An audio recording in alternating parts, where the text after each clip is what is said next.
Okay, the meeting is now recording, and I'll now take the sederant for the council meeting of the 23rd of June 2021. I can see that we have Councillor Allison, Councillor Anderson, Councillor Bradley, Councillor Brogan, Councillor Brown, Councillor Buchanan, Councillor Burns. Okay, we don't seem to have Councillor Burns. We have Councillor Callaghes, Councillor Callaghan. We have apologies from Councillor Campbell. We have Councillor Carmichael, Councillor Chalmers. I see we have Councillor Convery. We also have Councillor Cooper, Councillor Corbett, Councillor Cowie, Councillor Craig. Just checking, yes, we have Councillor Devlin. Councillor Donnelly. Okay, we don't see Councillor Donnelly. We have Councillor Dorman, Councillor Dryborough, Councillor Fagan, Councillor Faulkner, Councillor Ferguson, Councillor Fulton. I see we now have Councillor Gray, Councillor Greenshields, Councillor Hamilton, Councillor Harrow, Councillor Holford, and I see we have Councillor Horn. We have Councillor Horsham, Councillor Hose, Councillor LeBlond, Councillor Lennon, Councillor Lockhart, Councillor Logan, Councillor Loudon, Councillor Lowe, Councillor MacDonald. Do we have Councillor Marsh?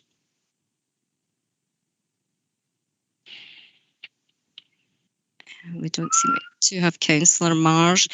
We have Councillor McAdams.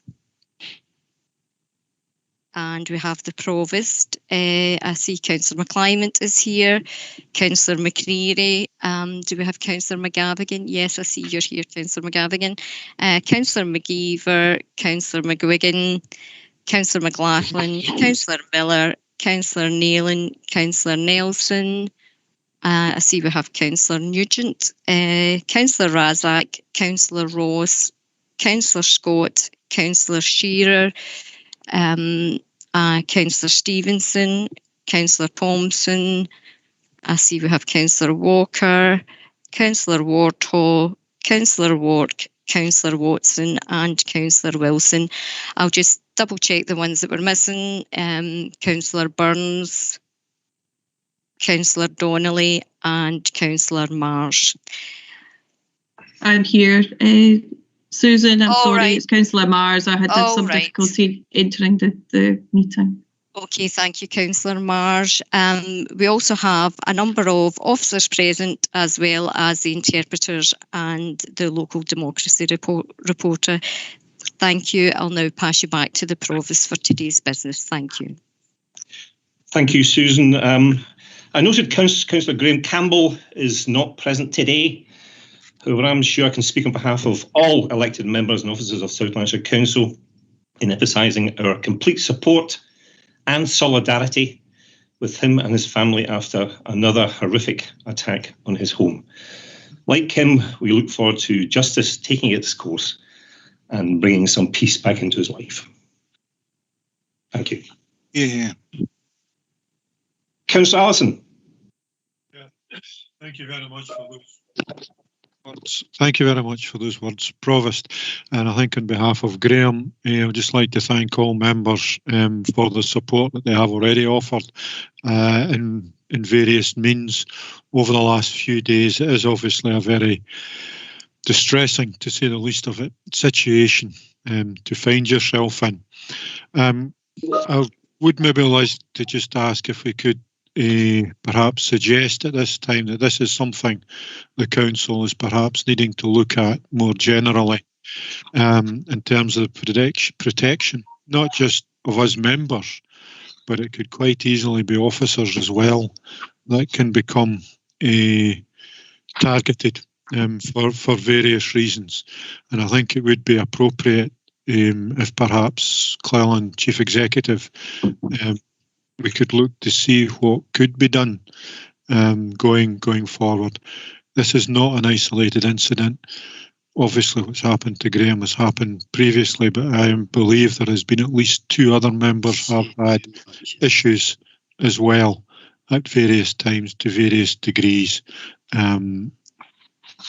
And I think it is important that we can look at this. But thank you for that opportunity, Provost. Thank you, Councillor Allison. Thank you, Provost. And like everyone in the chamber, we were appalled by the nature of the attack on Councillor Campbell's home and property. I had the opportunity to visit him with the Divisional Commander from Police Scotland on Monday, and it's truly shocking, the incident that took place.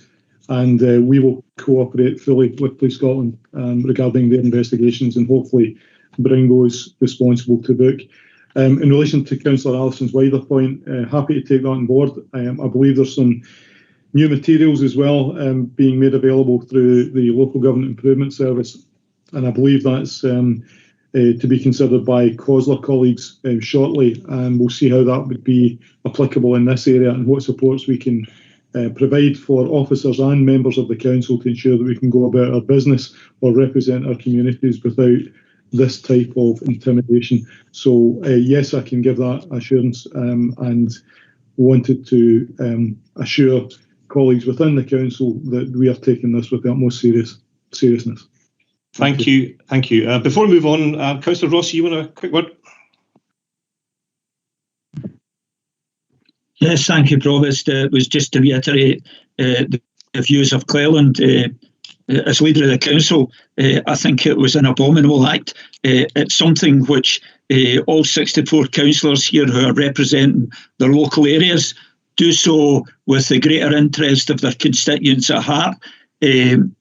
Regardless of political points of view, under no circumstances can we operate under the basis of a threat from outside parties against representing our constituents. And it was an absolute horrendous situation to be in, and something which, as I say, all of us cannot tolerate at all. So I quite agree with Cleland. Whatever we can do to maximise the protection of local councillors looking after their communities is to be commended, and I'm certainly up for anything and any talks which produce some sort of thing that protects us going forward. Thanks very much, Provost. Thank you. Councillor Fagan. Thank you, Provost. I think most of the things that need to be said have been said. I would just associate the Labour group with the comments that have been made, the comments that the Leader of the Council, the Chief Executive, Alec himself have made, and yourself, and also extend our thoughts and our solidarity to Councillor Campbell and to his family. Thank you, Councillor Fagan. Councillor Brown. Yes, I simply want to add my own support and that of the Liberal Democrats to the statement here. It's quite outrageous if the process of democracy are threatened in this way by activities of this kind, and our sympathies go out to Graham very much on this matter. Thank you, Councillor Brown. Finally, I'll hear from Councillor Cooper, please. Yes, Graham's colleague, ward councillor. I visited Graham early morning on Saturday, and it was a shocking situation. This is the third time that Graham's been attacked in such a manner, but this was the most far-reaching attack in terms of their bedroom actually being very, very badly damaged. Fiona is in a state of nervous anxiety because of it all. I would have to say that the local community are very nervous, and they've been expressing their nerves for quite some time now regarding who the possible person is that might be involved in these attacks. And, you know, I have complete sympathy for Graham. We work quite a lot together and we share a workload. And I'm so sorry that Graham's had to have this. Both of us have experienced abuse, as have many councillors on the Facebook, been stalked on that, and continue to be so. But this goes way beyond anything that goes on to Facebook. And I think that it's important to say that, in my personal view, this isn't an attack based on politics.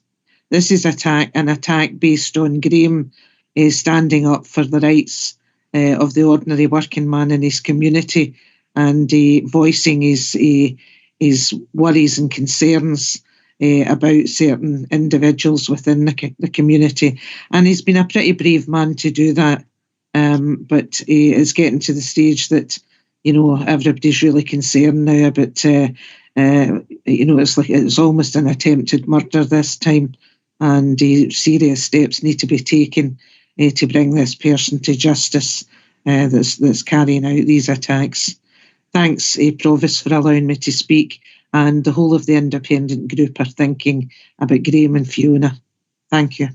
Thank you, Councillor Cooper, and I'm sure Councillor Campbell will be reassured of the solidarity from us all today. We'll move on to item 1, which is declarations of interest. Are there any declarations of interest, please?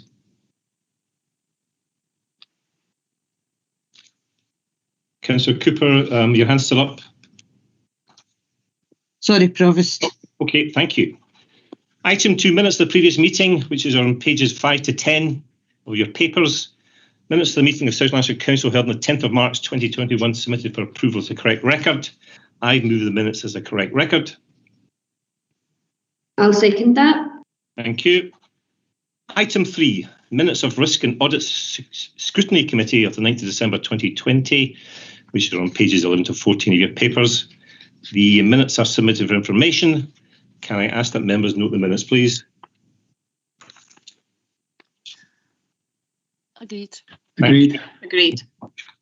Item 4. Thank you. Item 4, Climate Change and Sustainable Committee, proposed amendment to terms of reference. Can I now invite Geraldine McCann to speak to the report, please?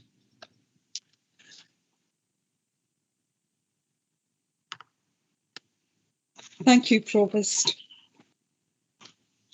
This report seeks approval for a proposed amendment to the Climate Change and Sustainability Committee's terms of reference, which is detailed in section 4 of the report. This came about following discussions that the Executive Committee held on 26th May 2021.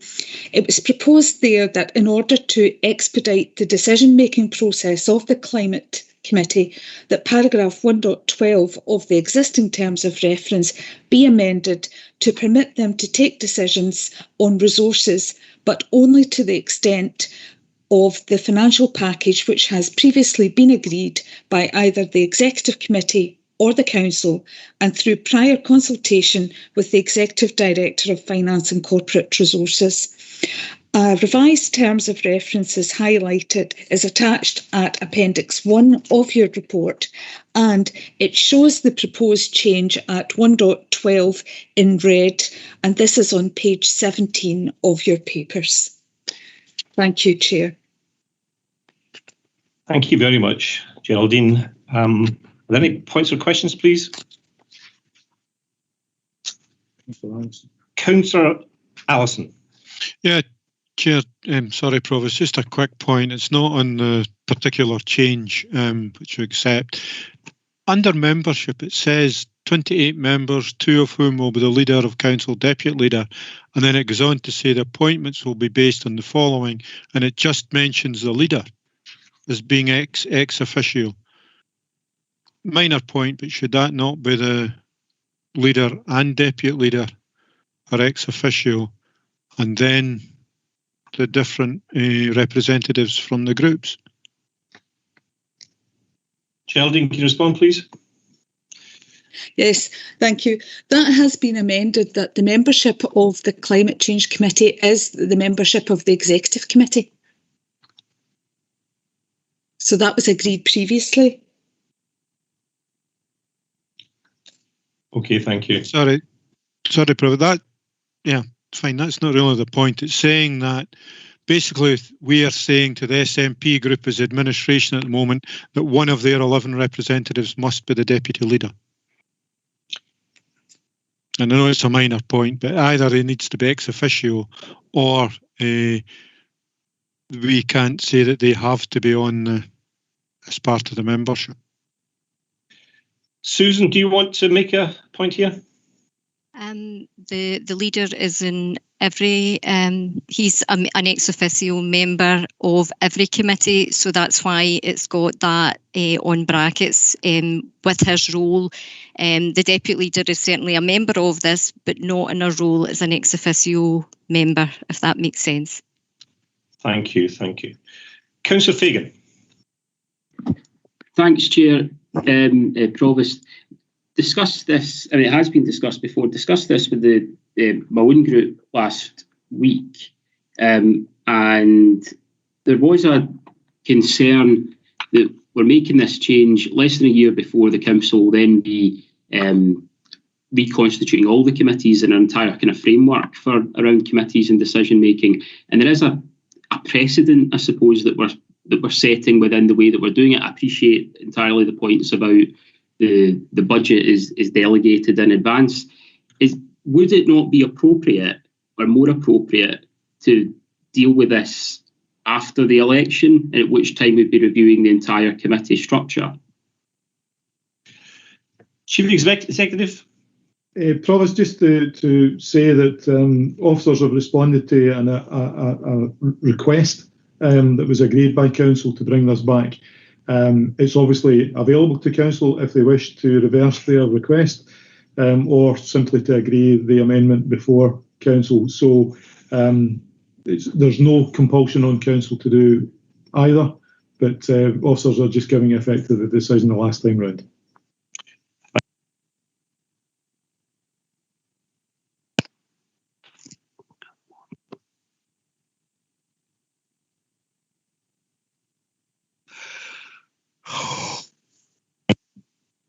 I couldn't actually hear anything. So I called everyone to speak there. Yes, thank you. I didn't hear the introductory bit. Thank you very much. Could I say I'm rather surprised at Councillor Fagan's attitude and approach to this, because this arose because of the fact that we had a committee set up to deal with the climate change emergency. And the whole rationale for trying to sort of speed the thing up a bit was that there was going to be a delay in the putting in place of certain officials if that had not been the case. So the amendment is actually a very sensible and obvious one within the remit of the council. It's not a major one in some ways, but the whole idea that dealing with the council with the climate change emergency gets held up because of a procedural difficulty on something which is already within the council committee's remit is quite ridiculous. So I hope we'll actually just pass this change and get on with it. It's helpful.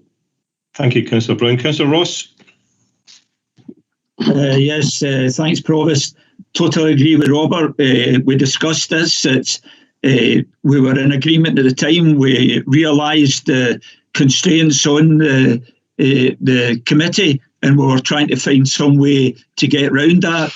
This does that and allows the committee to get on with the business as quickly as possible without any delays. I don't have any opposition to it at all. I think it's a move in the right direction, and I'm quite happy to go along with it. Thank you. Councillor Convery. Chair, I think, Robert's saying it's ridiculous, but, see, at the end of the day, Robert, you might not even be back next year, but maybe I'll not be back if the elected don't elect us. So it's less than 11 months till a new council comes in. And, the Climate Committee is basically grown arms and legs. It really should be a forum. It's not a bona fide committee of this council. It's grown arms and legs. And I've got to be quite honest and say, and you're the perpetrator of the whole thing, Robert, so you've got a vested interest in the sense you want this to be made a standing committee of the council. It shouldn't be for councillors who might not even be want to stand, might not be coming back, might not get elected, to be making policy for other councillors to come in next May who might reverse it in the first meeting. Thank you, Councillor Convery. Can I also remind you just be through the chair, please? And I'll take Councillor Fagan, please. Sorry, Provost. I think that was. I was waiting to the conclusion of the thing. I think I've hit that by mistake. If other people want to speak first, I'm happy to come in at the end. Councillor Ross, your hand's still up. Sorry, Provost. It's a legacy hand. Okay, thank you. Can I confirm that members approve the recommendations? Are we agreed? Provost, no. Could I then just, and it's not, and so we understand all those issues about the climate emergency, the rest, I think we quite do. I think it was just to deal with this point about the precedent we're setting in terms of committees. we understand the reasons it's come forward. The Labour group would rather defer that particular item into the new council. It is a tidiness issue. It's not anything other than that. Geraldine McCann, please.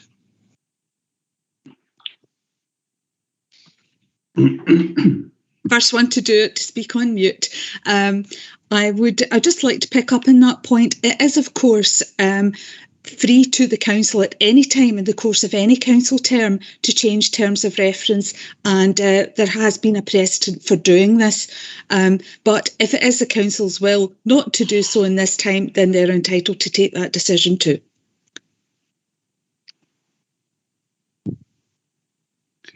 Okay, thank you. I confirm, but members approve the recommendations.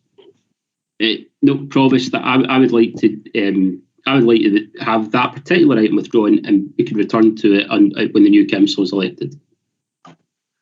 I'll second that, Provost. What?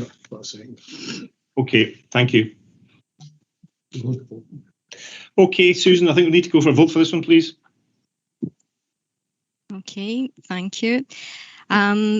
The motion is as detailed in your papers at page 15 at 2.1, and the amendment by Councillor Fagan.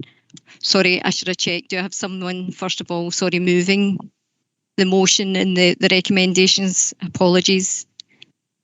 Does somebody want to move the recommendations in the report? I'll move the recommendations. Can I get a seconder, please? I'll second, Susan. Okay. Apologies for that. So Councillor Ross, seconded by Councillor Chalmers, have moved the recommendations in the report at page 15, section 2.1. Councillor Fagan, seconded by Councillor Convery, are moving that the item is withdrawn and deferred for consideration at the new council. When I read out your name, can you please indicate whether you would wish to vote for the motion or the amendment? Councillor Allison. Motion. Councillor Anderson. Motion. Councillor Bradley. Motion. Councillor Brogan. Amendment. Councillor Brown. Motion. Councillor Buchanan. Motion. Councillor Callaghes. Motion. Councillor Callaghan. Motion. Councillor Carmichael. Amendment. Councillor Chalmers. Motion. Councillor Convery. Amendment. Councillor Cooper. Motion. Councillor Corbett. Motion. Councillor Cowie. Amendment. Councillor Craig. Motion. Councillor Devlin. Amendment. Councillor Donnelly. Motion. Councillor Dorman. Motion. Councillor Drybra.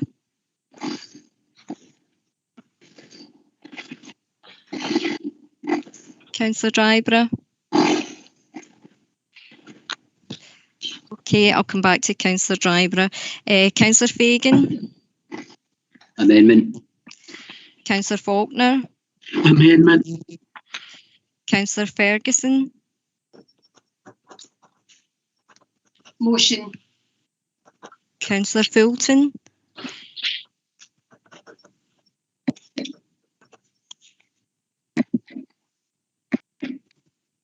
Councillor Fulton. Can you hear me okay?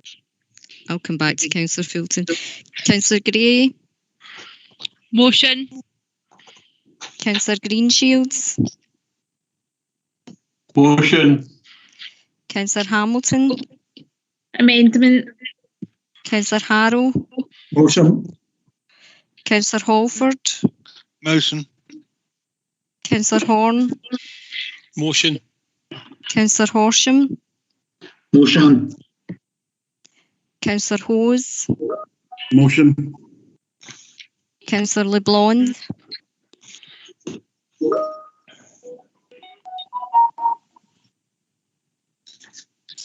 I'll come back to Councillor LeBlond. Councillor Lennon. Amendment. Councillor Lockhart. Motion. Councillor Logan. Amendment. Councillor Loudon. Motion. Councillor Lowe. Motion. Councillor MacDonald. Motion. Councillor Marsh. Motion. Councillor McAdams. Amendment. Provost. Motion.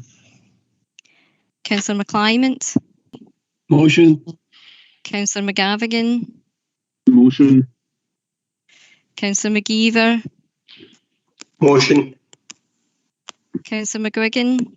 Motion. Councillor McLaughlin. Amendment. Councillor Miller. Motion. Councillor Nealon. Motion. Councillor Nelson. Motion. Councillor Nugent. Motion. Councillor Razak. Amendment. Councillor Ross. Motion. Councillor Scott. Amendment. Councillor Shearer. Motion. Councillor Stevenson. Motion. Councillor Thompson. Amendment. Councillor Walker. Amendment.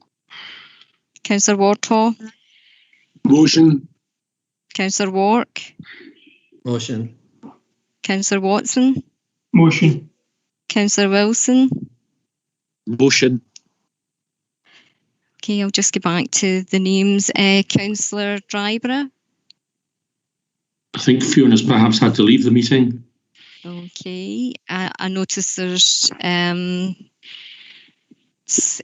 some entries into the chat. So Councillor Fulton seems to indicate that he's voting for the motion, and as does Councillor LeBlond. Sorry, I couldn't get off mute. Oh, that's okay. So it's just Councillor Dryborough that seems to be missing. I'll just tally up the figures.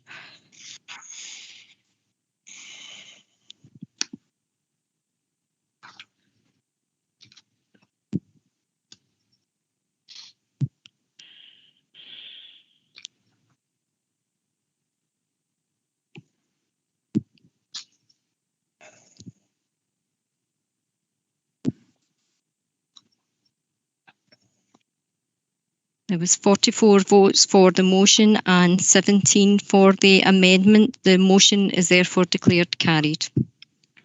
Thank you very much, Susan. Could I maybe just remind everybody to put their mics on mute, please? I think we've got a bit of background distortion. Thank you so much. Item 5, recommendations referred from the Executive Committee, Cross-Party Working Group Review of South Lanarkshire Leisure and Culture. Outcomes report to be tabled. Can I check that all members have a copy of the tabled report, which Susan will circulate via the function of the chat facility, and I do know that it has been put out by email, so we all have access to that report. Thank you. Can I invite Michael McGlynn to speak to that report, please? Yes, thank you, Provost. I will be brief. The report was reported to the Executive Committee prior to the full council this morning, and at that committee, the committee agreed to the recommendations within the Executive Committee report, and these recommendations are reflected within paragraph 2.1 of the report. For other members' benefit, the summary of the actions which are reflected in the recommendations is set out in paragraph 9.1 in the table below. So with that, Chair, and the support and endorsement of the Executive Committee, would ask that the full Council now approve the recommendations and the report. Thank you, Provost, and happy to take any questions. Thank you. Thank you, Michael. Are there any questions or comments, please? Councillor Fagan. Yeah, thanks, Chair. I just want to make and I would reiterate, I think there are a lot of positive developments in that paper, particularly in terms of governance and in terms of the new approach to pricing. And I appreciate we're discussing the paper, and I suppose we're looking at this in general terms. detailed work is to come. I do want to just raise two issues.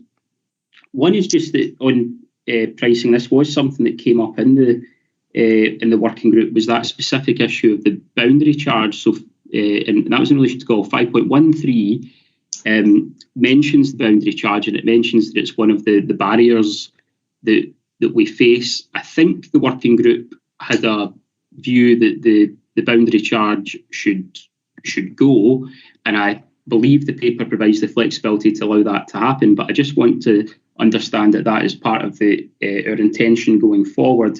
And the next issue I want to address is the one that I raised at the Executive Committee, but it's just to make the Council aware of the information we obtained there, which was that there is still a policy or a practice in place that states that only required repairs would be undertaken, and that's been described to us as emergency repairs only, albeit I think Michael McGlynn also confirmed that there was some larger scale work that would be undertaken alongside that in conjunction with housing. So I think it would be useful just to advise the full Council of the position in relation to the repairs policy and also the repair backlog, which over a 5-year period to maintain the estate in a position where it is wind and water tight. The figure given was £10 to £12 million.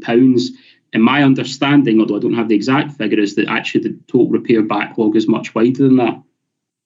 So given that we're not proposing any drastic changes now in terms of the estate, I do think it's over now to the political leadership really to set out how we're going to address that repair backlog, because what the paper states is that it would be managed within the resources available. So what are the plans to actually potentially put more resources into the Leisure and Culture Trust and to help address the repair backlog and in the future investment needs of South Lanarkshire Leisure and Culture? Because the truth is a lot of those buildings are not in a good condition, a lot of them are not properly accessible, and a lot of them require modernisation.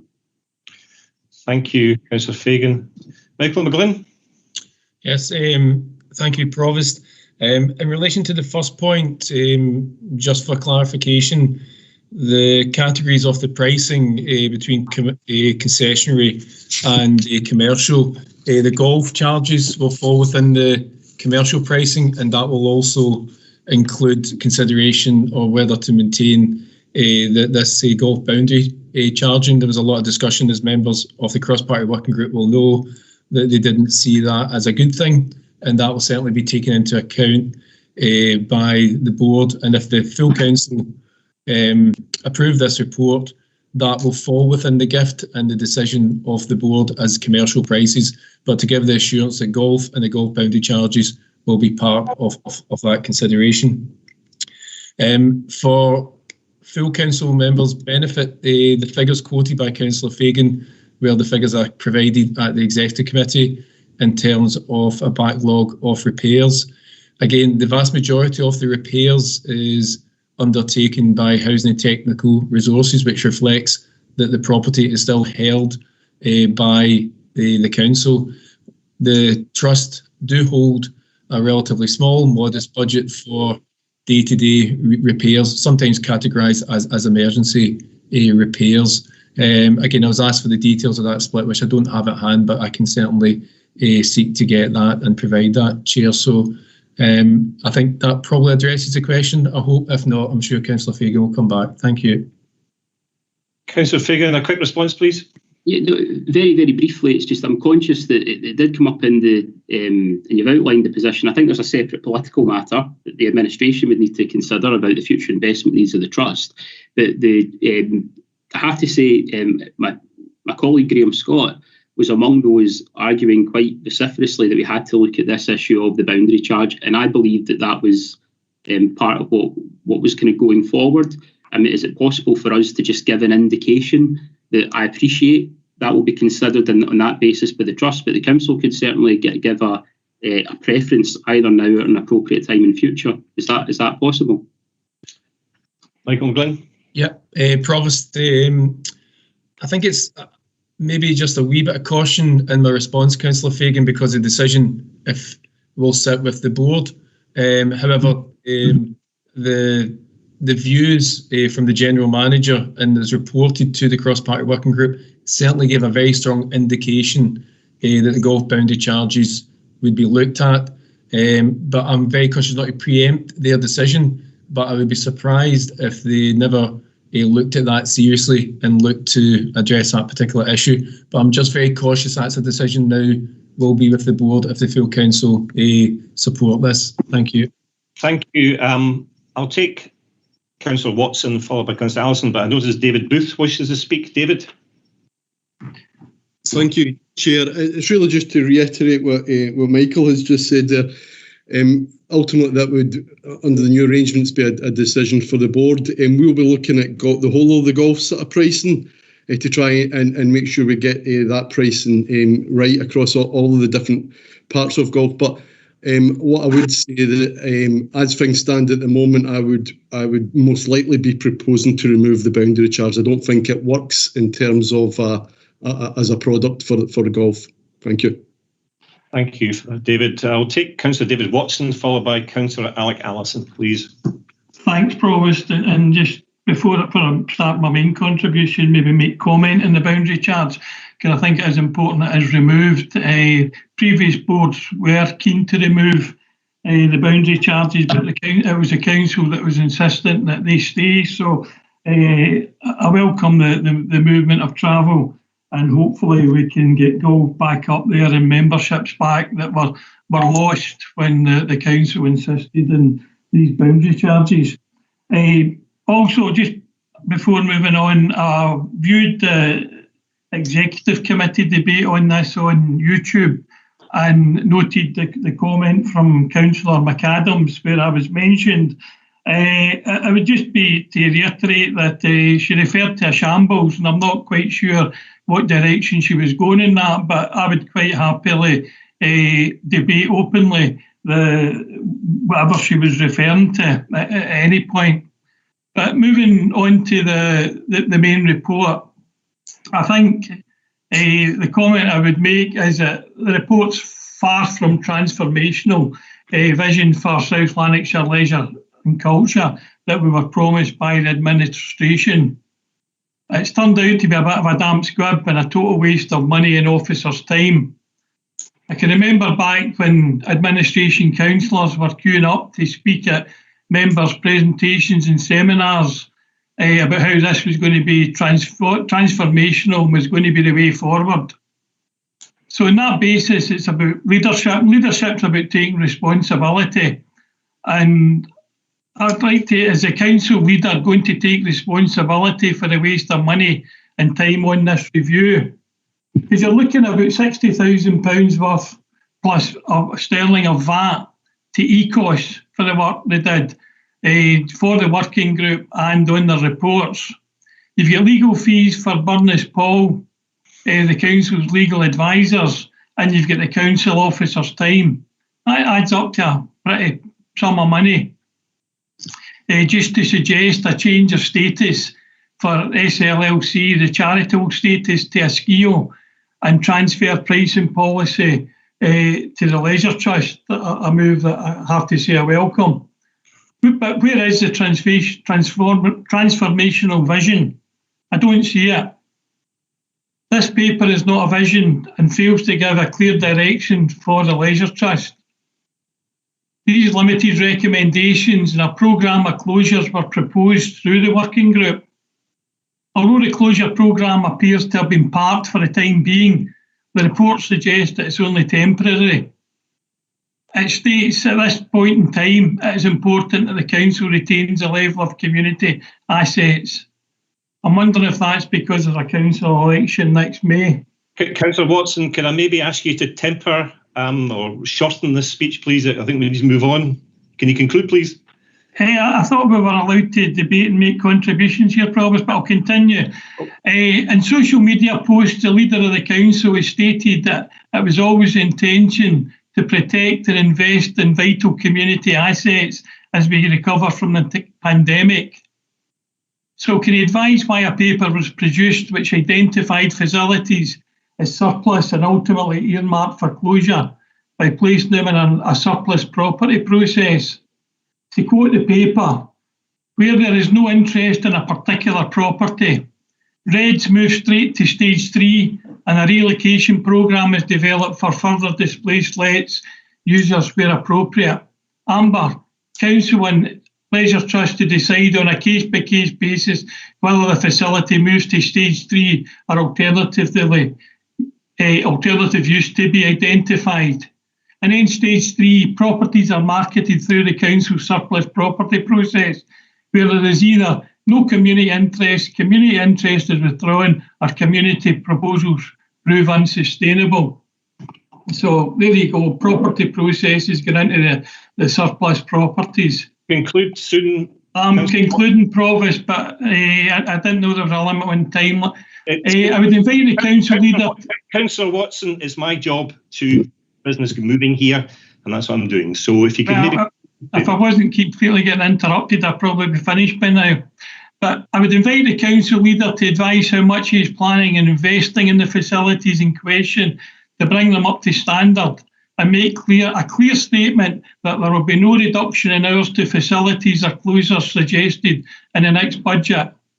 Also, if his party forms the next administration, will he confirm there will be no closures or reduction in hours at facilities during that term in office?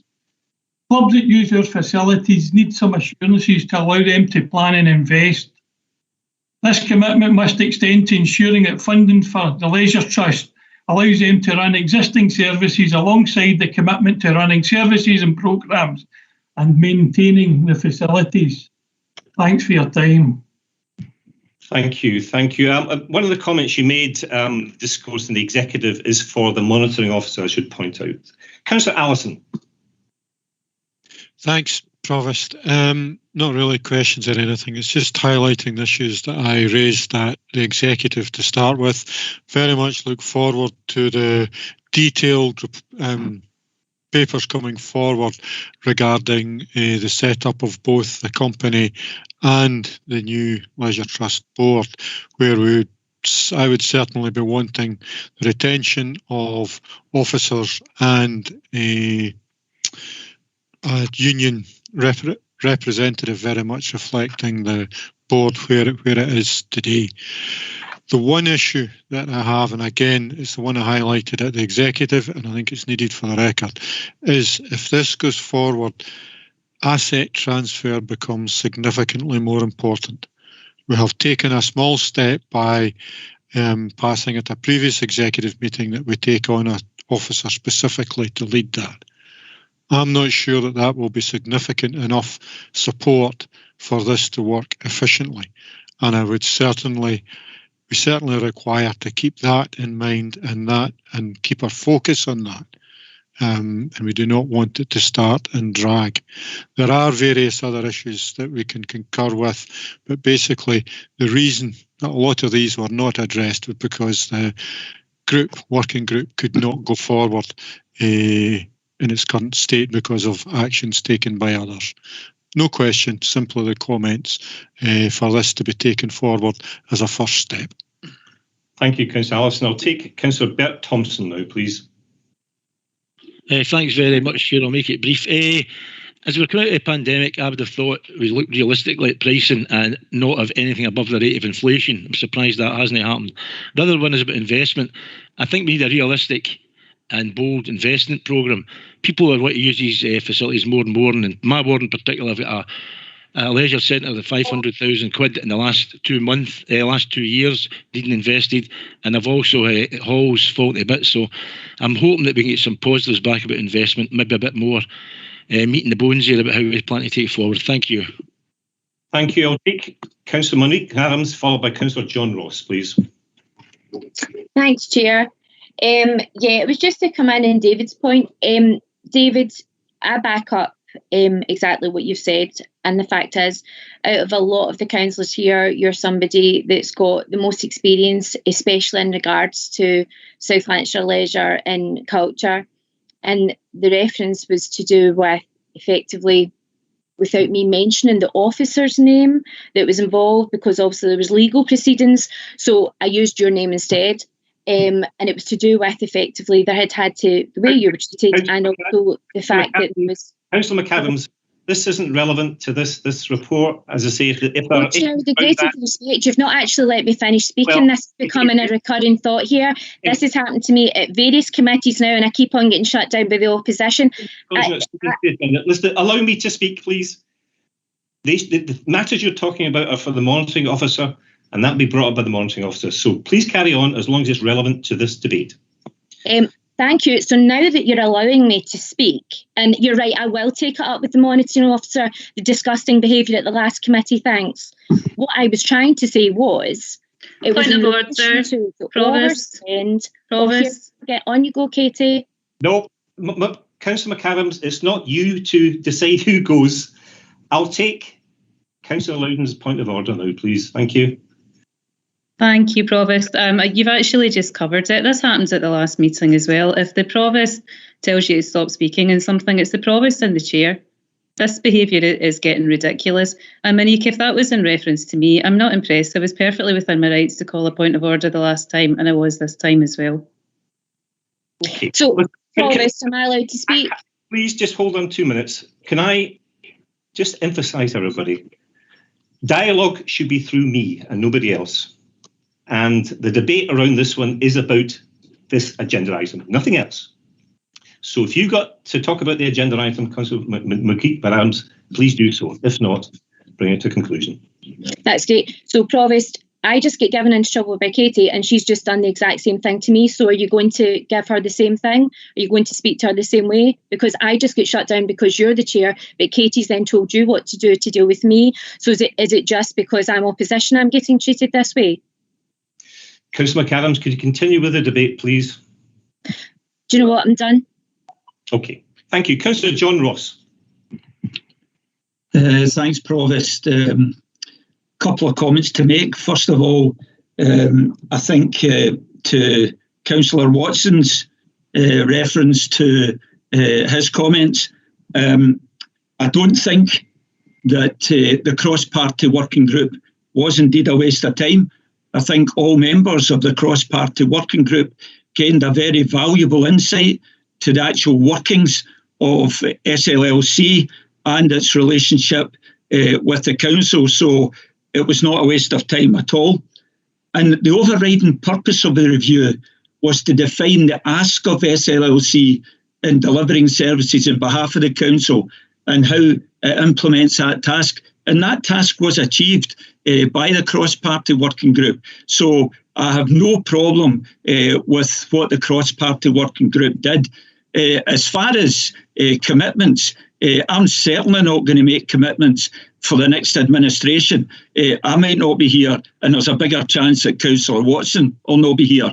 So I think that's for another time and another place. And also in relation to Councillor Monique, as far as her behaviour in the last executive meeting, I will also be referring that to our standards, Geraldine McCann, for a view on what happened at that meeting as well. So thanks very much, Provost. Okay, can I just remind Councillor Ross, let's stick to the debate. Let's not talk about issues that are not relevant. So thank you for that.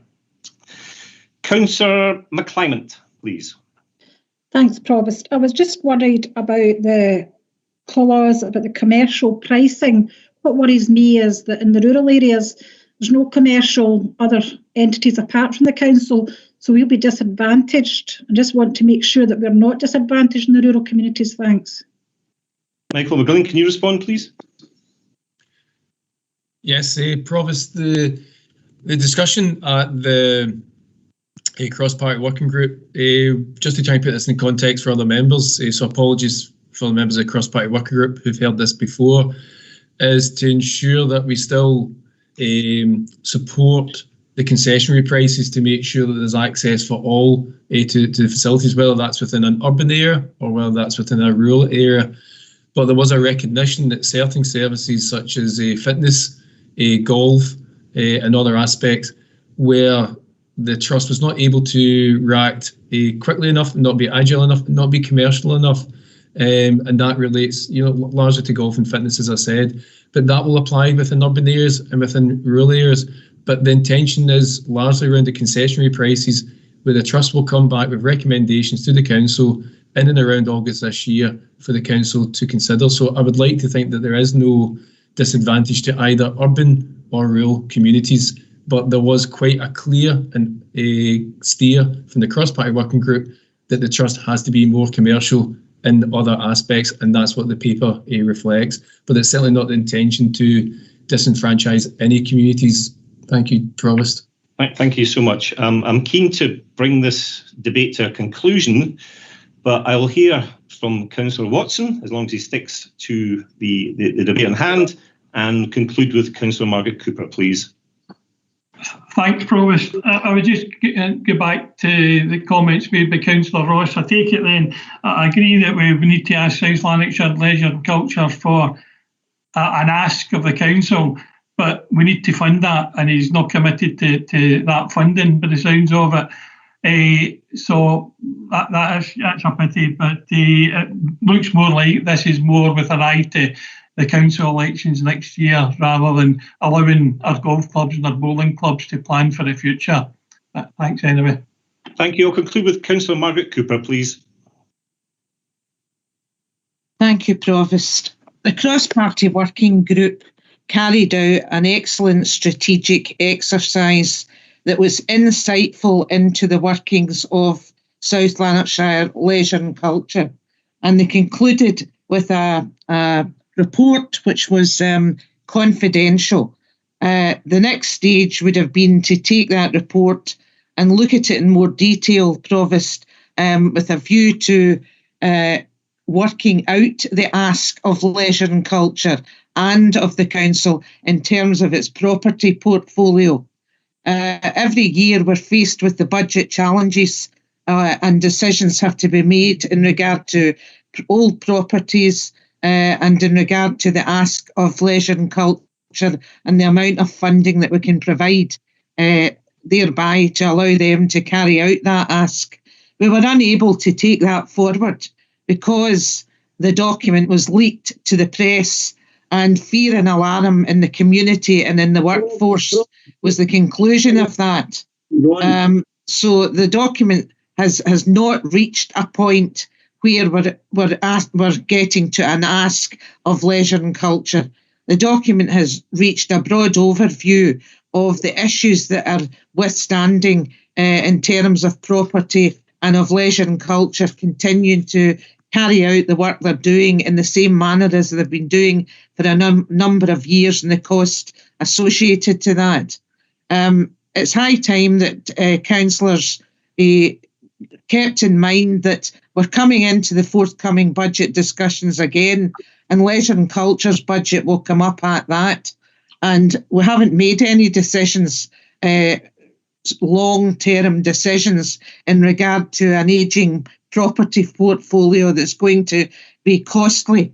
Part of being a councillor, a provost, is having to make difficult decisions and not to be parochial in terms of your own community. And I really feel that as a member of the board were extremely disappointed that this report didn't move forward and that they weren't given an opportunity to come to a reasonable table with discussions about the ask of Leisure and Culture and about the review of the property portfolio that was on the cards. Very disappointing. I know it's not a question, Provost, but I really did feel I had to express my viewpoint here. Thank you for giving me that opportunity. Thank you. Thank you so much. I'm really keen to conclude this and I can move on, but I will hear from Councillor Faulkner and Councillor Convery, as long as you're absolutely succinct, please. Thanks, Provost. It's just a fact, in the last two meetings we've had colleagues who have freedom of speech and stopped and muted. Reading on the standing orders and procedure, if a member is uncooperative, a motion may be proposed and seconded to suspend the member. If the motion is carried, the member must immediately leave. There will be no discussion in the motion. So it wasn't correct for my colleague at the last meeting or at this meeting to be muted without a proposal and a vote on it. Thanks, Provost. Thank you, Councillor Falconer. What we'll say is I muted nobody. It's my job to keep this going, to keep the debate going. If it strays from the debate, it's my job to bring it back in to the locus. Now, that's what my job is. Nobody was muted by me. Councillor Convery. Yes, thanks very much, Provost. And just on the point you made, which is a very valid point, Councillor Cooper just went into a tirade there of her opinion of what happened. That was nothing at all to do with the report. So I would have thought, as Councillor Loudon had alluded to earlier on, she was making a point of order regarding another colleague. You took that on board, but Councillor Cooper was allowed to say everything she wanted to say, and that wasn't brought in. There's got to be consistency, Provost, because at the end of the day, the public are watching us, and really it's turning into a shambolic mess, and it's people's opinions. You know, Margaret's opinion of what happened at the board is completely different from my opinion of what happened at the board. And no councillor, apart from 4 councillors, were at the board meeting. So you allowed that to go on, giving the impression that all the board were totally opposed to certain things. So if we're going to be consistent, let's be consistent, please, Provost. You've got a hard job to do. I'm not disputing that. But really, it's no good to let somebody make statements and then criticise somebody else. It just doesn't bode well for constructive local government. Thanks, Chair. Thank you for that. I now want to conclude this. Can I confirm that members approve the recommendations? Agreed. Agreed. Agreed. Agreed. Thank you. Agreed. Item 6, notice of motion, submission of motions, pages 19 to 20 on your papers. A notice of motion received in terms of Standing Order number 19 on the 21st of April 2021. Can I invite Councillor Allison to speak to this notice of motion? I understand it was seconded by Councillor Hose. Thank you. Thank you, Provost. Yes, I'm proposing the motion with Councillor Campbell not being available today. Background to this is that since the beginning of our current council in 2017, the number of motions being put to the council under Standing Order 19 have grown exponentially. In some cases, these motions have little or nothing to do with the actual council business, functions or matters within the council's control. In far too many occasions, the desired outcome of these motions could easily have been achieved via the member or members contacting the relevant council resource and working with officers to deliver their desired goal. If the matter could not be dealt with as business as usual or under delegated authority, but required a decision by the council or committee, this would allow officers to bring a report to council to allow elected members to make an informed decision and consequently be more efficient and effective use of time and resources. We would like this position to change, and therefore we are asking the council to approve this motion, which seeks the following. 1, to expand Standing Order 19 so that any motion brought to the full council should relate to matters within the remit, functions, powers, and therefore the authority of the council. And 2, if the above can be satisfied, the councillor bringing the motion to full council should at least have attempted to resolve the matter through either the resource leadership or chief executive's office first. This, in effect, means that motions are only brought to the full council for decision, where the councillor has failed to achieve their desired outcome through normal council channels first. I believe that this will make our council far more relevant to our constituents and act in a much more efficient way in being able to create policy to the benefit of these same constituents, and would recommend this motion to you, Provost. Thank you so much. Thank you. Are there any questions or comments? Councillor Craig. Yeah, thanks, Provost. Firstly, I'd just like to comment on the fact that Councillor Campbell wasn't able to come. he was elected with me in 2007, and we have been not politically aligned, but good friends throughout that period, and I'm really sorry that that's happened. So, moving on to the motion itself. The motion itself will not affect councillors' ability to move motions that are competent or pertaining to the work of the council. What it will do, it will mean that there will be less frivolous motions and they'll be more focused. So on that note, I would tend to support this motion. I think it's something which, if we look at officers' time and councillors' time, will be a considerable saving to both. So thanks very much. Thank you. Councillor Mark McKeever. Thanks very much, Provost. And obviously I want to associate myself with all the remarks about Councillor Campbell earlier. He's a thoroughly decent person, and it's a great shame that he's not able to introduce this motion in person today. I hope he does know that all our thoughts are with him. With regards to the motion, the Liberal Democrat group is very much opposed to it. We know it can be really frustrating when we hear a lengthy debate on something that maybe some of us don't think is particularly relevant to our work. But it is important that the council has a voice on issues that impact residents, even if the powers over those issues lie elsewhere. There's a risk that this rule, I believe there's a risk that this rule would silence a majority on the council from highlighting negative effects of on our communities of actions from the Scottish or UK governments. Any use of the rule to prevent a motion being considered would be highly controversial. We've already seen today how the role of the chair and the advice of officers can be controversial, regardless of the rights or wrongs. And I think if the Provost was ever to rule a motion out of order under this rule, then what you would have is a situation where he or the officers, or both, would inevitably be accused of political decision-making, of bias, and of undemocratic behaviour. And I think that would bring the whole council into disrepute. Alternatively, the rule would be unenforceable because any half-skilled writer would be able to work in a fairly tenuous link to an issue, regardless of where the powers over it lie. And I can't think of anything that wouldn't be the case for.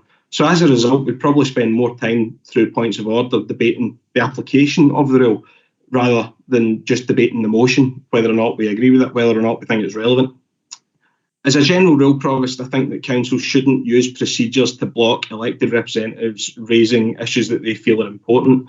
And I'm not suggesting that that's necessarily the intention here, but it will be the appearance and it could well be the effect. Now, I don't think there are huge numbers of motions being brought forward. I noticed that Alec had said that the rise was exponential. Well, excluding this motion that we're debating at the moment, there's only 2 from backbenchers up today. I don't think that 2 motions is excessive. It's certainly not exponential growth on what we've had before. And I would have to say that if we take away the right for backbenchers to do that, and opposition members to do that, then what we effectively do is hand enormous power and influence to the administration of the day, to officers and to the Provost. And I don't know that they would want that, the realities of dealing with that, the consequences of having that perception of power. I think it is a really dangerous thing to start to do that. It's something that's open to misuse, and while I don't believe anybody here would misuse it, I think that the perception is awful.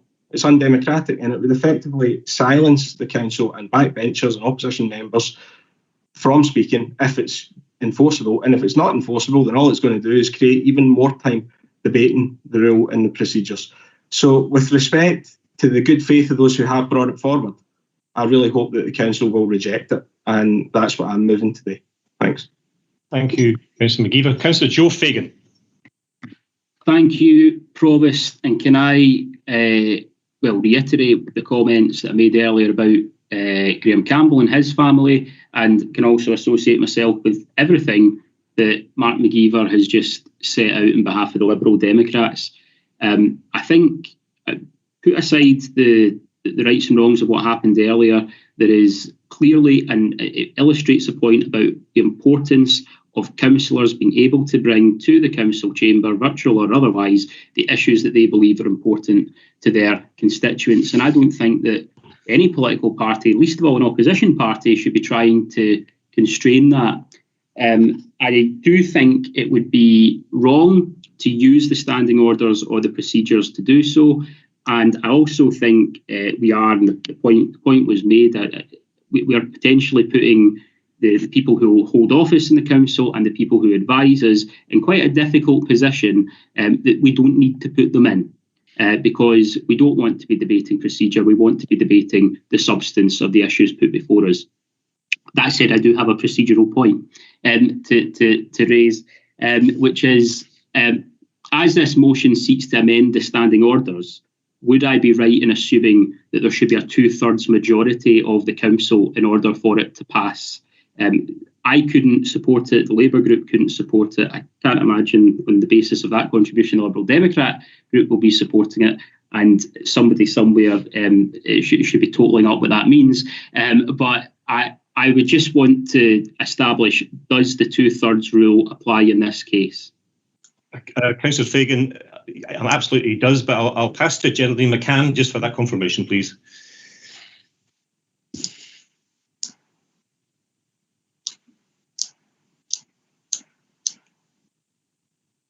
Geraldine. Sorry, I'm still on mute. No, I confirm, Provost, that such a change would require a 2/3 decision majority of the council, of those present at the meeting today. Thank you so much. Councillor Fagan, I take it you've finished? Yes, Provost. Yeah. Thank you. I'll take Councillor Hose, followed by Councillor Thompson, please. Thank you, Provost. I just wish to speak to the motion. So this motion I know is close to Councillor Campbell's heart, and we have seen the motions to full council have been diluted by vanity motions out with the remit and authority of the council. We have a duty to the SLC electorate to act on their behalf, so I urge you to support this motion and concentrate our time meaningfully on motions which we as SLLC can act upon in action with ourselves. Thank you very much. Thank you. Councillor Thompson. Thanks very much, Provost. This has got me feeling quite strong. I'm a great believer in freedom of speech, openness and transparency, and everybody's opinion counts. And I'd like to remain to be afforded, if a resident, a group or an individual brings something to me, and I feel personally that I'd like to say something, I would like to be afforded the opportunity to bring that to the full council. Thank you. Thank you. I'll take Councillor Graham Scott now, please. Thank you, Provost. That's me just off mute there. Thank you so much. There's something I'll be very careful. A lot of the things that I wanted to say have been said basically by Martin McGeever and of course by the leader of the Labour group, Councillor Fagan. But I found when I read this, and a couple of phrases that came from Councillor Hose and Councillor Craig are beginning to worry me greatly about this motion. Is that I do believe, and I'll be careful in my word here, and I've thought about this word, I think there's a sinister anti-democratic attitude behind this motion today. It's about stifling democracy, it's about stifling freedom of speech, it's about, we saw the attempts in the previous item with Councillor McAdams and Councillor Watson, it's an attempt to try and muzzle councillors, especially opposition councillors, and I don't think we can allow this to happen in that relation. Another thing is that worries me is Councillor Craig made a reference to frivolous motions. That might be frivolous in Councillor Craig's view of what a frivolous motion is. It might not be other councillors' views of what a frivolous motion is. So one person's frivolous is another person's major event of the day. Another one is that Councillor Hose mentioned vanity motions.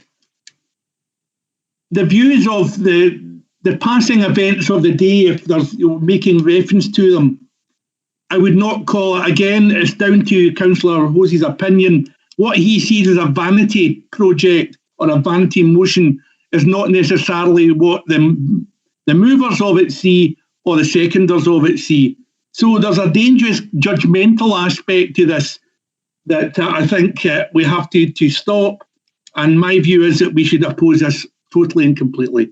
Thank you very much, Provost. Thank you, Councillor Scott. Councillor Robert Brown. Yes, thank you very much, Provost. Can I support very much the comments made by Councillor McGeever and indeed the Labour speakers as well against this particular motion. Apart from anything else, I'm not actually sure if you analyse the motions that have come up that the criticism of the numbers of them would relate to things beyond the remit of the council. I think you can make criticism of the wording of some of the motions. I don't think some of them are all that terribly well worded. I think if they're a bit better focused, we get a bit better debate out of some of them. But I don't think you'd actually knock out many of them under this debate, if indeed any at all.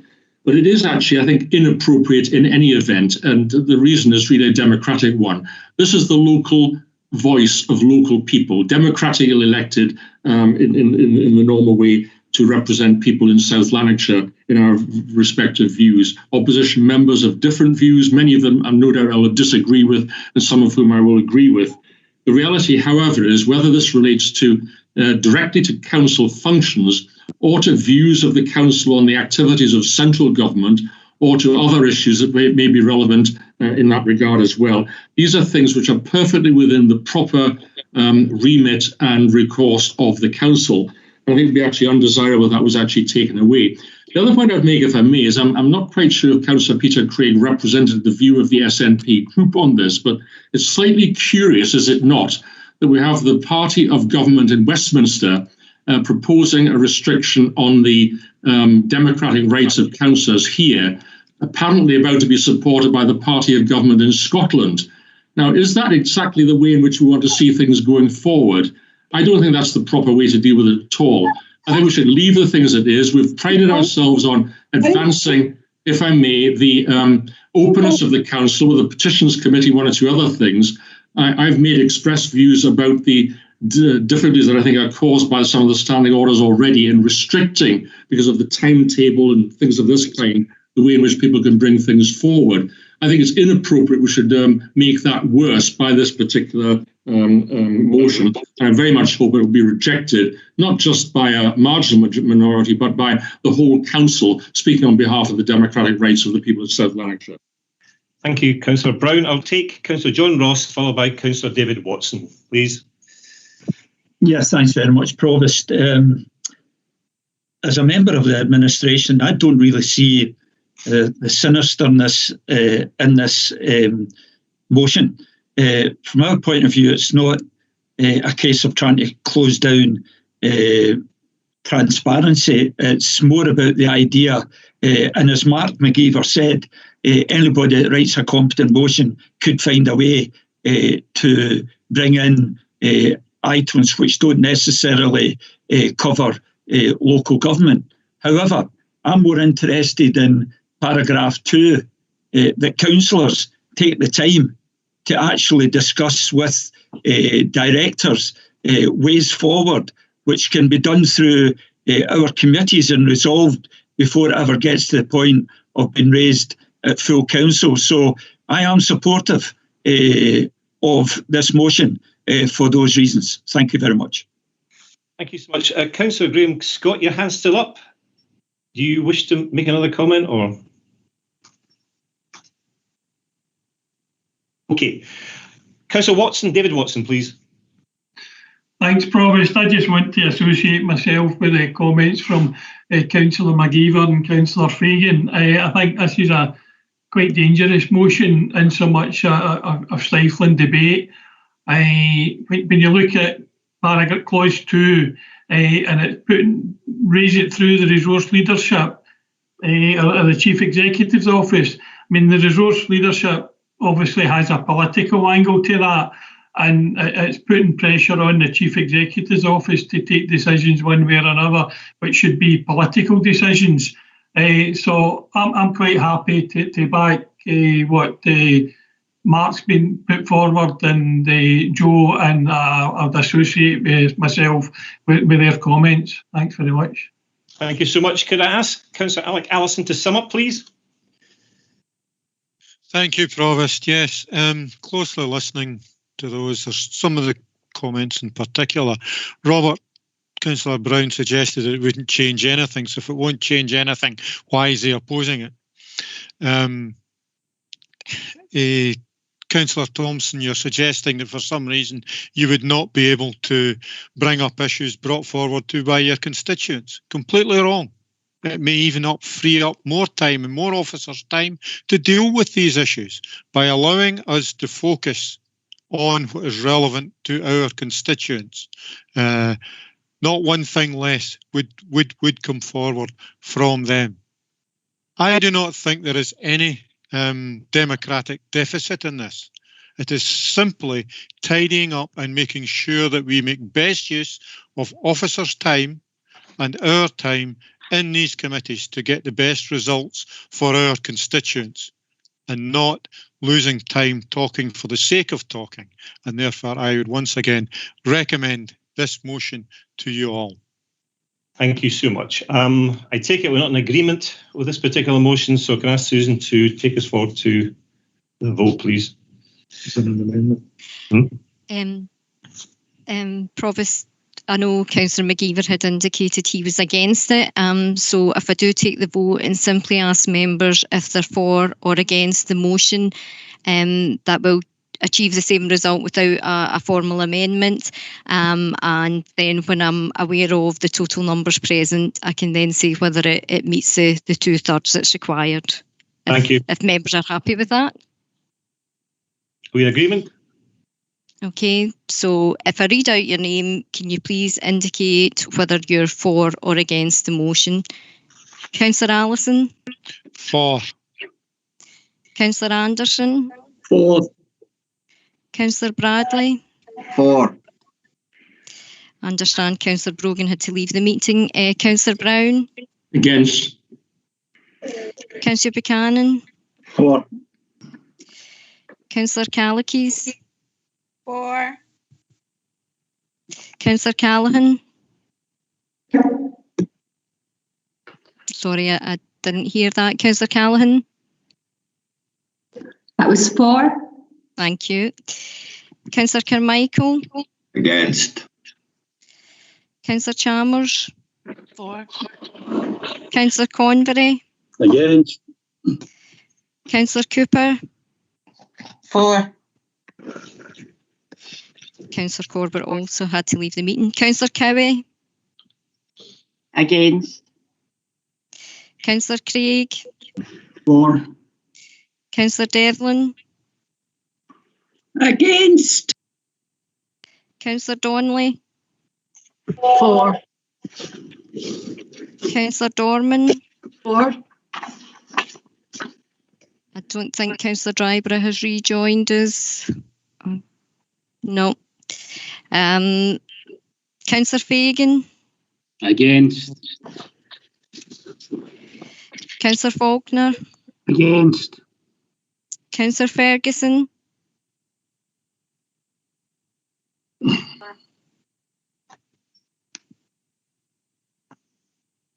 Sorry, I didn't catch that.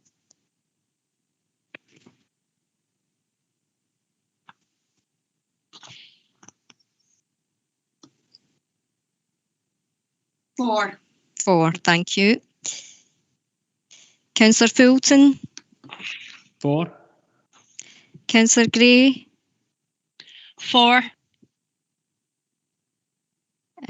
Councillor Greenshields was having problems, I understand, as he's not back in the meeting as yet. Councillor Hamilton? Against. Councillor Harrow? For. Councillor Halford? For. Councillor Horn?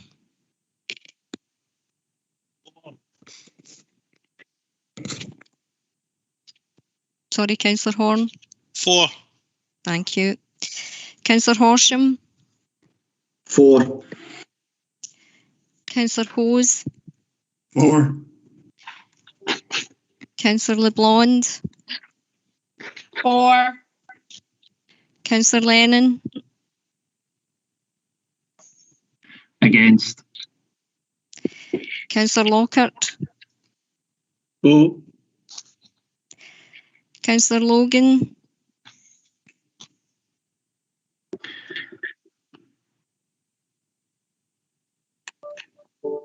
Councillor Logan, sorry. Against, thank you. Okay, thanks. Councillor Loudon? For. Councillor Lowe? It looks like Councillor Lowe has left the meeting. I'll come back just to double check. Councillor McAdams? Against. Provost? For. Councillor McClymont? Against. Councillor McCreary? For. Councillor MacDonald? For. Councillor McGavigan? For. Councillor McGeever? Against. Councillor McGuigan? For. Councillor McLaughlin? Against. Councillor Marsh? For. Councillor Miller? For. Councillor Nealon?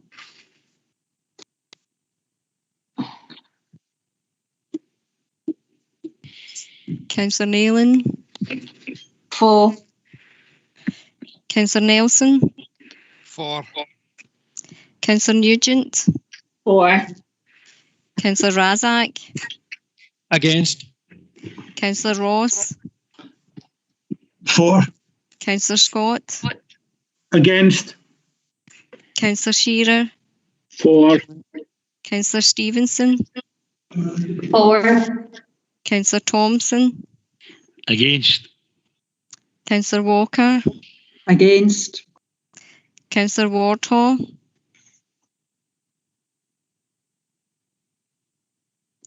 For. Councillor Wark? For. Councillor Watson? Against. Councillor Wilson?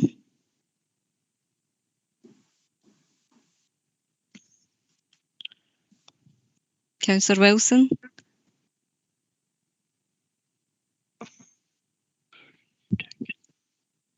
You seem to be on mute, Councillor Wilson.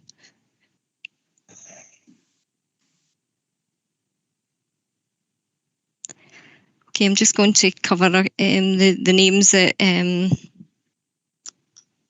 is Councillor Lowe. I think he had left the meeting. Councillor Lowe can't get connection. He's here, Joe. For or against? Against. Against. Do you hear that? I could hear Councillor Lowe's voice there, so I'll take that was against Councillor Lowe. I don't think Councillor Greenshields, I know he was having difficulties.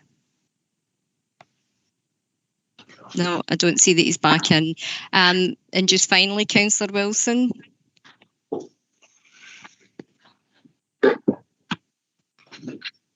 It looks as if Councillor Wilson's still in the meeting, but if you're there, Councillor Wilson, can you give us your vote, please?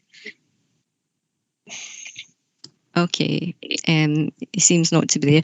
I'll just tally up the numbers then.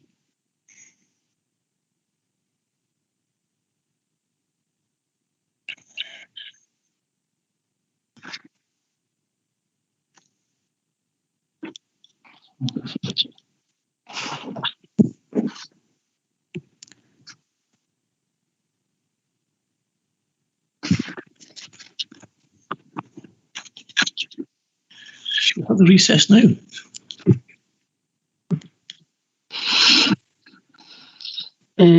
Provost. Sorry, who's speaking? It's Mary Provost. It seems that Josh Wilson lost connection. I think he might have it now. Councillor Wilson?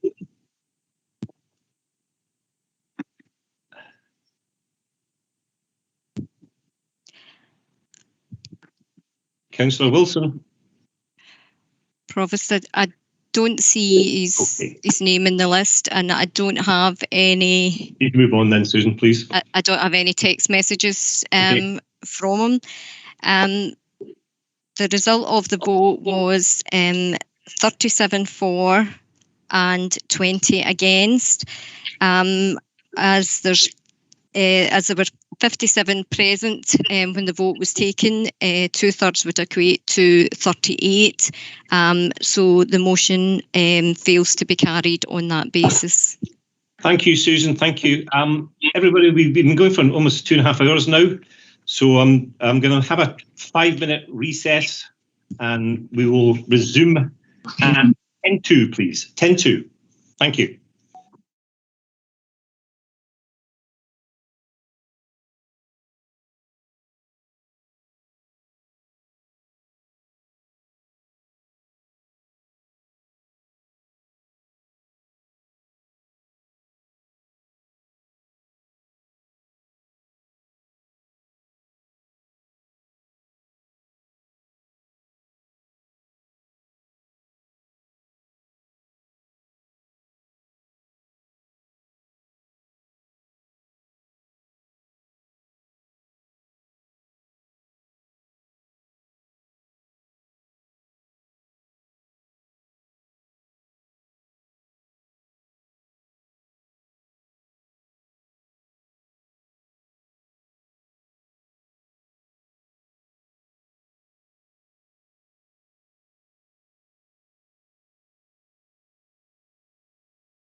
the next motion, which is item 7, notice of motion unpaid carers resolution, which is on pages 21 to 22. A notice of motion being received in terms of standing order number 19 on the 11th of May. Can I invite Councillor Walker to speak to a notice of motion? I understand the motion is seconded by Councillor Joe Fagan. Thank you, Provost. And can I just say thank you for by the skin of my teeth, having the opportunity to speak to this motion on behalf of the many carers I have been involved with and spoken to since my time as an elected member. Having said that, I would be looking for a cross-party support for this motion. Based on the findings of the Carers Week research report, carers throughout the pandemic have saved health and social care services of 43 billion per day. The impact of the pandemic has been particularly severe in relation to unpaid carers. 10%, it's went up from 1 in 6 to 1 in 4 who are providing unpaid care. There has been numerous impacts upon their mental health, their physical health, their ability to remain in employment, their ability to juggle caring and employment, which has significant financial impact on unpaid carers. So I would like to call on, the Council to call on the Scottish Government to call for a longer term financial investment. I'm aware there is money through the Carers Act of 2016, which, to be frank, I don't think our record in terms of implementing that has been particularly good. I know there was a paper at the Social Work Committee which is beginning to address the situation, and I welcome that. I welcome the additional 628k and the additional social work assistance, but I think it is a kickstart. I think it is a drop in the ocean in terms of the unmet need in relation to supporting unpaid carers. Carers have said across the board that they do not get sufficient respite. They don't get enough time away from caring. They don't get the support that allows them to maintain their social life, their working life, and a life out with caring. And I think that has to be addressed. And I think the Scottish Government has to address it by putting in place longer term financial plans. And I would call on this Council to pass this resolution and ask the Scottish Government, or demand rather, that we meet the needs of unpaid carers, that it's on the same footing as the review of social care, that along with reviewing social care, we make sure we have a long-term plan in terms of how we support unpaid carers into the future, because it is certainly clear their role is not going to diminish. If you look at the demographics, the increase in older people, the increase in rates of dementia, the way we're able to support people with disabilities, the role of unpaid carers is not going to diminish. And quite frankly, both the health and social care sector would collapse without them. And I think it's about time the Scottish Government actually started to recognise that. As I say, the Carers Act has been in place since 2016. We're only just starting in terms of getting support plans in for carers, in terms of looking at supporting them to get them more respite, in terms of delayed discharge, involving carers in delayed discharge. I mean, my God, when I joined the health service, which wasn't yesterday, we were talking about involving carers in delayed discharge. So I think it's time that we put a robust framework behind it, and that the Scottish Government looks at the recommendations of that research report, and they put into place some of the recommendations around increasing carers grants by 45 million, around increasing the Scottish Welfare Fund, and also by giving money direct to carer centres, at least half. Sing it again, I'll just commit it like and start stalling. That's what it's doing. Sorry, you could stop talking. Councillor Walker, I'm sorry. Could you all mute your mics, please? Councillor Walker, speak, please. Thank you. So I'm getting confused here. Yeah, that they actually direct more financial support directly to the carer centres, particularly in relation to increasing digital support. Many of the carer services have went to online provision. I would hope, by the way, when we get a timetable of recovery, that some of them are going back face to face, but also acknowledging that we need money for digital support. So while welcoming the funding that has gone on so far, I think I would urge members to support this motion and to demand that the Scottish Government give us a long-term financial framework, look at some of the recommendations, financial recommendations in the report, and make sure it runs in parallel with the review of social care, and the unpaid carers do not get left behind and, quite frankly, ignored, which is what has been happening until fairly recently. And I would urge members to support it on that basis. Thank you. Thank you, Councillor Walker, and apologies for the interrupting your speech there. Are there any points or questions, please?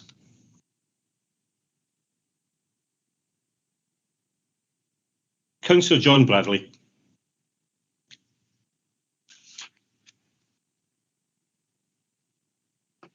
Thanks, Provost. I'd like to thank Margaret for bringing this, although the wording of it doesn't reflect her vocal expression. I'm broadly in agreement with Margaret. Unpaid, or mainly family carers, had a very difficult time over the past 15 months. And we must recognise the challenge they have experienced and the care and love that they provide. But I know they're tired, and right now they do need all our love and support, but they also need more tangible help. More than 2.5 million has been allocated to arrange supports to adult carers and young carers.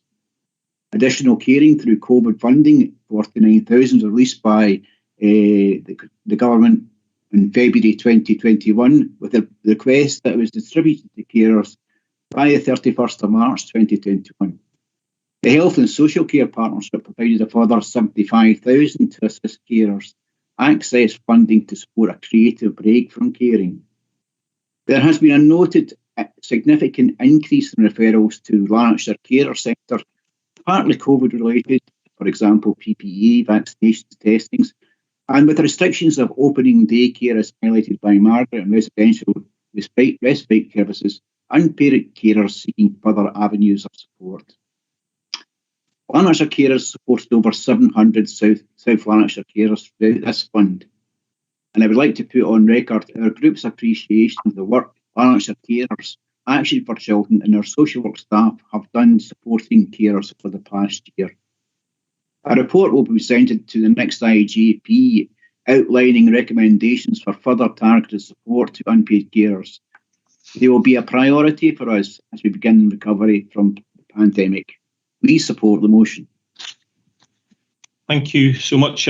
Councillor Robert Brown, next week. Thank you very much, Provost. Can I very much congratulate Margaret Walker on the content of her speech, which I thought was spot on. I can't frankly say the same for her motion, which I think was a little bit, you could have been a bit more specific in terms of the way in which it's put forward. But it's an important issue, and I think it's quite right that she's highlighted it. The work of both paid and unpaid carers has been given greater prominence, obviously, because of the extra challenges and indeed dangers during the pandemic. It's also been a thing which my own party leader, UK party leader Ed Davey, has given an extra edge to in his mission because of his personal experiences, both as a child and as a parent. And he's made a fairly important part of our contribution on that particular point. But many less important persons, less prominent people, are also carers in their own personal position, including people on this council, elected members and others as well. In some instances, one of these things that can be a major part of your life, either temporarily or on a long-term basis as well. I do think we should try and put a bit of flesh on the beef of the motion, as it were, because I think we do need to see partnership. It's not just a call to the Scottish Government. I think it's a call to government, both Scottish and UK, for their relevant interests.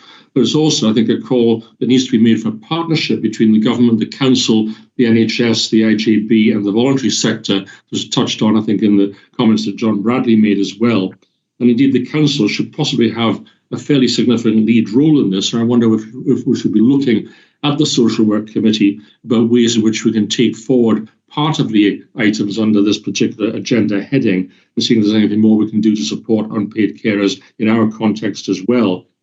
There are specific areas we need to see progress on. I think it relates to benefits support and changes in that regard. It relates to the question of how employers deal with unpaid carers, the flexibility of work, the idea of having flexible working open to people from the time that they start a job, the question of carers in full-time education, carers allowances and things of that sort as well. There are issues to do with access to leisure and other facilities within our own council's agenda too. And there's not unimportant issues to do with respite care and to do with care support as well, which Margaret, I think, has gone on significant length about. Finally, if I may say so, I think there's also an issue to do with the mental health and occupational therapy services and the ability we have to respond on these sort of things as well to the pressures that unpaid carers themselves face. So big agenda here. Let's not take this as being the end of the matter, but just the beginning of the approach we can take towards it. And let's look as a council at what we can do, as well as what we can call on other people to do as well to support the unpaid carers agenda. Thanks very much indeed, Provost. Thank you, Councillor Brown. Are there any points or questions, please? Councillor Walker, do you wish to sum up? Thanks, Chair. Yes, sorry, Provost. Yes, I agree with the comments that have been made. I could have had more specifics, Robert, around allowances, flexible working, access to mental health services. I mean, I don't know, I would be happy to do that.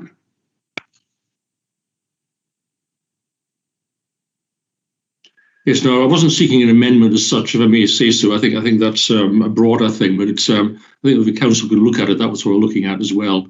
Thanks, Margaret. Thank you. Councillor Walker, complete? Yes, thank you. Are we in agreement? Agreed. Agreed. Thank you. Agreed. Thank you very much, everybody. Item 8, amendments to membership of committees, forums, boards and outside bodies. Pages 23 to 26 on your papers. Can I ask Geraldine McCann to speak to the report, please? Thank you, Provost.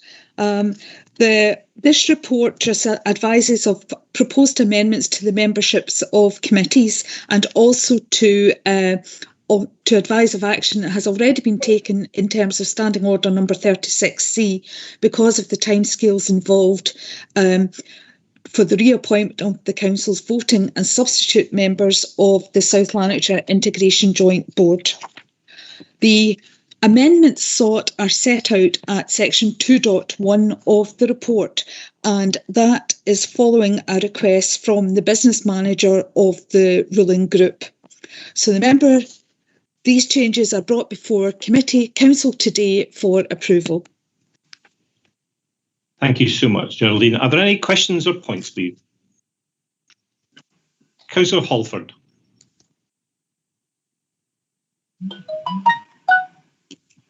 Sorry, I just forgot to unmute there.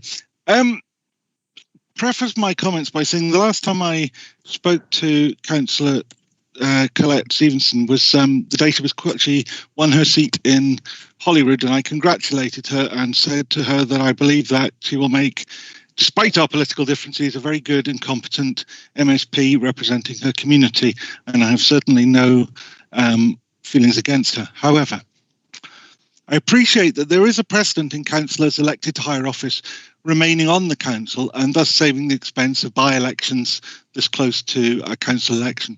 However, to remain in the fourth highest paid position of all the elected members is quite indefensible. I also appreciate that the Deputy Provost has traditionally had a much lighter workload than the Provost, but that's no excuse to remain drawing an up £9,000 annual uplift in your remuneration. That councillor has, as I understand, that Councillor Stevenson has, as I understand it, pledged to donate her salary to charity. There's nothing to mitigate this disgrace. Standing down as a councillor would, it's true, incur a disproportionate cost for by-elections, but there is no such cost in stepping down as Deputy Provost. The taxpayers of South Lanarkshire are paying for a Deputy Provost as a civic representative of South Lanarkshire Council, not so as the job can be neglected and a pet charity enriched. She must step down now I therefore propose the following amendment. I've had this run past Geraldine McCann before the meeting just to make sure it's competent. But my amendment says that agenda item 8, paragraph 2.1, open brackets, 1, close brackets, be amended by the addition of the following words. That Colette Stevenson steps down from that Councillor Colette Stevenson steps down from the position of Deputy Provost and the position be held vacant pending the election of a replacement in due course. Thank you. Thank you. I'll take Councillor Colette Stevenson now. You want to speak? Thank you, Provost. And based on what Councillor Holford has stated, I did make it public that I would be resigning from my role as Deputy Provost, and I have resigned. I have been notified by our leadership team that it was too late to put any papers forward for today's full council meeting. Therefore, just to confirm to you that this will be my last full council meeting as Deputy Provost. And in regards to my salary, I'll no longer be accepting any Deputy Provost salary. Going forward, I'll be accepting my councillor salary and it will be getting donated to charity after taxes. And that I made that public, and that should be very clear. Thank you. Thank you. Can I come back in? No, hold on 2 seconds, please. I've certainly got a proximity with this particular issue, and maybe I could ask Geraldine to maybe comment, please. I could save a lot of time. Sorry, Councillor Holford? I could save a lot of time if you'd prefer. I would prefer, yes, thank you. And in that case, thank you for what you've said, Colette. I withdraw my motion and I congratulate you on your good judgment. Thank you. Thank you so much. Councillor Janine Killigas, please. I'd just like to offer Colette our thanks for her sterling work in the role previously, and to congratulate her on moving on. Thank you so much. Councillor Graham Scott. Thank you, Provost. Just reacting to Councillor Stevenson's statement there and about our council salary going to charity. Could Councillor Stevenson, given that it's public money, publish a list of the charities that she'll be sending the money to? Councillor Stevenson, you want to respond to that? Hi, thanks, Provost, and I'd like to thank Councillor Kaliki for her kind words. Thank you. And in response to Councillor Scott's question, yes, I will be making it public, albeit it might be for the charity that I donate it to who might not want to make it public. So rather than me telling people who I'm donating it to, happily to be open about it, but I've got to be conscious as well of the charities, and they will be locally who I am actually donating that salary to. So I've got to bear that in mind for a variety of reasons, Councillor Scott. Can I just say as well, thank you for having me as Deputy Provost. It's been an absolutely honour and a privilege to actually carry that role on behalf of South Lanarkshire. And can I just say, it's an absolutely fantastic role. I've got to meet so many different people, so many groups from all different backgrounds. And I would like to say, whoever it is that takes it on going forward, enjoy it, relish it. It is a fantastic role. And thank you so much for having me. Thank you, Councillor Stevenson. Thank you so much. Are we agreed with the recommendations? Agreed. Agreed. Provost, agreed. I was going to make one final point. I was just had my hand raised, but you never took me in. I didn't see it. My apologies. It's just, and I say thank you, Councillor Stevenson, for the comment. But as I say, given the fact, and I take a point about what charities may want, but in the interest of openness and transparency, and the fact that it is public money, the list of the charitable donations has to be made public. It's as simple as that. It's public money. Private money, Councillor Stevenson, do whatever you want, but this is public money you're donating. So the list of charities has to be made known and public. despite what the charities may think. It has to be made open and transparent. Thank you, Provost. Thank you, Councillor Scott. Can I ask the Chief Executive to comment, please? Provost, just to make the point that once the elected member has received the salary, it's her private money. Yeah. So it will be a decision for Councillor Stevenson in relation to what she does with her money.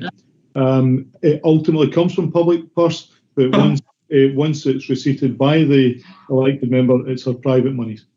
Thank you. Thank you.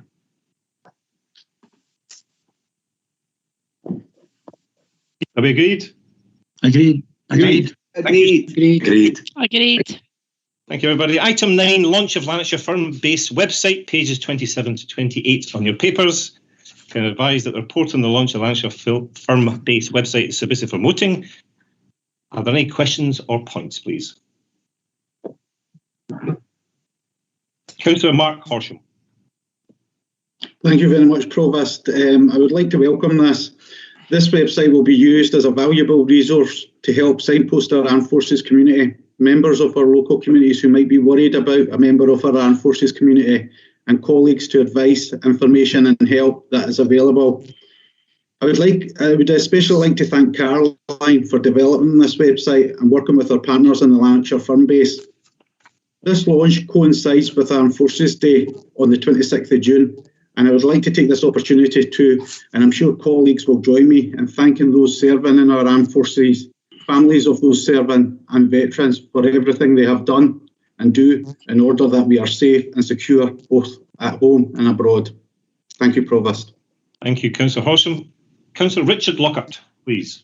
Thank you, Chair. I would simply just like to endorse that, and I think it's a great effort, and I'm delighted that we're supporting our great British Army, UK, if you like to call them that, armed forces. Thank you very much. Thank you, Councillor Lockhart. Councillor Mark McGeever. Thanks, Provost. Just to associate myself and the Liberal Democrats group fully with what Councillor Horsham has said, I think probably it's worth noting that the role of the armed forces can sometimes seem a wee bit distant, maybe to people who don't have many family or friends within them. But that said, that should be a lot less now as a result of the vaccination campaign, where here in our communities and across Scotland, throughout the UK, we've seen members of the Royal Navy, the RAF and the Army stepping up and assisting the NHS and volunteers. So I think we are much more aware, all of us, of the role they play, and anything that helps them is something that the Council should always fully support. And I'm delighted that to hear what Mark said there, and I fully support that. And hopefully this really will make a difference to the people who are certainly deserving of every assistance going. Thanks. Thank you, Councillor McGeever. Councillor Bert Thompson. Thanks, Provost. Just to reiterate what everyone else has said, you've spoken with the Labour group. Fantastic news. And on Saturday, thanks for yourself and others' company. It was a really good day at the raising of the flag. So thank you. Thank you so much, everybody. Can I ask that members note to the report, please? And I now close the meeting. I have no urgent business, and can I ask everybody to enjoy recess. Provost, could I raise a point of order before we conclude? Councillor Fagan, point of order. Well, it's just two observations about today. The first is just that I understand, and it may indeed have worked to the advantage of myself and my colleagues, but I do understand that there were a number of people from different parties where disruption prevented them from participating. It seemed to be IT disruption. It's an issue that we've, I think, dealt with relatively well over the course of the pandemic. But what struck me about today's meeting is it wasn't just preventing people from participating, from speaking or hearing, but actually from voting. So as we're about to enter the recess, when we come back after the recess, we're going to be in a position where we are potentially going back to meetings in person in some form. So could I just ask that the disruption today is kind of borne in mind, and that we seek to minimise that going forward? As I say, it wasn't just preventing people from contributing, but actually preventing people from voting. And the second point, I take your point, nobody was muted in this session of the full meeting of the Council. There was a separate exchange at the Executive Committee of the Council. Councillor Falconer raised the issue in the standing orders around the circumstances around which somebody would be ejected from a meeting, but I don't think anyone was proposing to eject anyone from a meeting. Can I therefore ask that we actually establish the procedure through which councillors are muted? I don't provoke to have a discussion about it. I'm quite content that it is circulated to the business managers, but could I just put those 2 points on record, Provost? Yes, on the latter issue, we'll come back with response to that, Councillor Fagan. Listen, I'm really keen to conclude now.